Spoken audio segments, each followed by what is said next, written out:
Pada masa Rasulullah Shallallahu Alaihi Wasallam terdapat seorang sahabat bernama Abu Dujana.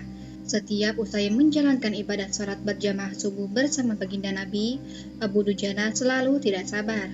Ia terburu-buru pulang tanpa menunggu pembacaan doa yang dipanjatkan Rasulullah selesai. Ada satu kesempatan, Rasulullah mencoba meminta klarifikasi pada pria tersebut. Hai, apakah kamu ini tidak punya permintaan yang perlu kamu sampaikan kepada Allah sehingga kamu tidak pernah menungguku selesai berdoa? Kenapa kamu buru-buru pulang begitu? Ada apa? Tanya Nabi. Abu Dujana menjawab, Rasulullah, kami punya satu alasan. Apa alasanmu? Coba kamu utarakan. Perintah baginda Nabi. Begini, kata Abu Dujana memulai menguraikan jawabannya.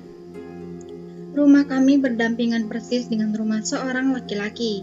Nah, di atas pekarangan rumah milik tetangga kami ini terdapat satu pohon kurma menjulang, dahannya menjuntai ke rumah kami. Setiap kali ada angin tertiup di malam hari, kurma-kurma tetanggaku tersebut saling berjatuhan mendarat ke rumah kami. Ya Rasul, kami keluarga yang orang tak berpunya, anakku sering kelaparan, kurang makan. Saat anak-anak kami bangun, apapun yang didapat, mereka makan. Oleh karena itu, setelah selesai sholat, kami bergegas segera pulang sebelum anak-anak kami tersebut terbangun dari tidurnya. Kami kumpulkan kurma-kurma milik tetangga kami tersebut yang berceceran di rumah, lalu kami haturkan kepada pemiliknya. Satu saat, kami agak terlambat pulang. Ada anakku yang sudah terlanjur makan kurma hasil temuan.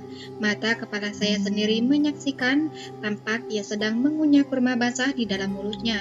Ia habis memungut kurma yang telah jatuh di rumah kami semalam. Mengetahui itu, lalu jari-jari tangan kami masukkan ke mulut anak itu. Kami keluarkan apapun yang ada di sana. Kami katakan, "Nah, janganlah kau mempermalukan ayahmu ini di akhirat kelak." Anakku menangis, kedua pasang kelopak matanya mengalir air karena sangat kelaparan. Wahai baginda Nabi, kami katakan kembali kepada anakku itu, hingga nyawamu lepas pun, aku tidak akan rela meninggalkan harta haram dalam perutmu. Seluruh isi perut yang haram itu akan aku keluarkan dan akan aku kembalikan bersama kurma-kurma yang lain kepada pemiliknya yang berhak. Pandangan mata Rasulullah Shallallahu Alaihi Wasallam sontak berkaca-kaca, lalu butiran air mata mulianya berderai begitu deras. Baginda Rasulullah Muhammad Shallallahu Alaihi Wasallam mencoba mencari tahu siapa sebenarnya pemilik pohon kurma yang dimaksud Abu Dujana dalam kisah yang ia sampaikan di atas. Abu Dujana pun kemudian menjelaskan pohon kurma tersebut adalah milik seorang laki-laki munafik. Tanpa basa-basi, baginda Nabi mengundang pemilik pohon kurma itu. Rasul lalu mengatakan, bisakah jika tidak aku minta kamu menjual pohon kurma yang kamu miliki itu, aku akan membelinya dengan 10 kali lipat dari pohon kurma itu sendiri. Pohonnya tersebut dari batu zamrud berwarna biru, disirami dengan emas merah, tangkainya dari mutiara putih. Di situ tersedia bidadari yang cantik jelita sesuai dengan hitungan buah kurma yang ada. Begitu tawa Rasulullah Shallallahu Alaihi Wasallam. Pria yang dikenal sebagai orang munafik ini lantas menjawab dengan tegas, saya tak pernah berdagang dengan memakai sistem jatuh tempo.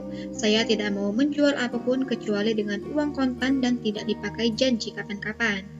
Tiba-tiba, Abu Bakar Asy-Siddiq radhiyallahu an datang, lantas berkata, ya sudah, aku beli dengan 10 kali lipat dari tumbuhan kurma milik Pak Fulan yang varietasnya tidak ada di kota ini. Lebih bagus jenisnya. Si munafik berkata kegirangan, oke, ya sudah aku jual. Abu Bakar menyahut, bagus, aku beli. Setelah sepakat, Abu Bakar menyerahkan pohon kurma kepada Abu Dujana seketika. Rasulullah Shallallahu Alaihi Wasallam kemudian bersabda, hai Abu Bakar, aku yang menanggung gantinya untukmu. Mendengar sabda Nabi ini, Abu Bakar bergembira bukan main. Begitu pula Abu Dujana. Sedangkan si munafik berlalu. Ia berjalan mendatangi istrinya, lalu mengisahkan kisah yang baru saja terjadi. Aku telah mendapatkan untung banyak hari ini. Aku dapat 10 pohon kurma yang lebih bagus, padahal kurma yang aku jual itu masih tetap berada di pekarangan rumahku. Aku tetap yang akan memakannya lebih dahulu, dan buah-buahnya pun tidak akan pernah aku berikan kepada tetangga kita itu sedikit pun. Malamnya, Saat si munafik tidur dan bangun di pagi harinya, tiba-tiba pohon kurma yang ia miliki berpindah posisi, menjadi berdiri di atas tanah milik Abu Dujana, dan seolah-olah tak pernah sekalipun tampak pohon tersebut tumbuh di atas tanah si munafik itu. Tempat asal pohon itu tumbuh rata dengan tanah. Ia keheranan tiada tara.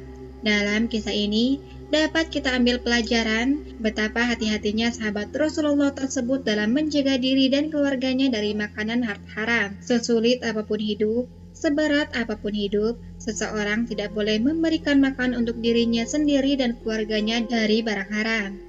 Setiap kebaikan akan dilipat gandakan pahalanya oleh Allah Subhanahu wa taala 10 kali lipat sebagaimana janji baginda Nabi Muhammad Shallallahu alaihi wasallam. Adapun panen daripada janji itu bukan kontan sekarang, namun di akhirat kelak, karena dunia ini adalah darul za'ri, bukan darul hasad. Sekian video kita kali ini. Jika kalian suka, silahkan share sebanyak-banyaknya, like dan juga subscribe channel Sigia TV agar mendapatkan video terbaru dari Sigia TV. Salam Sigia TV.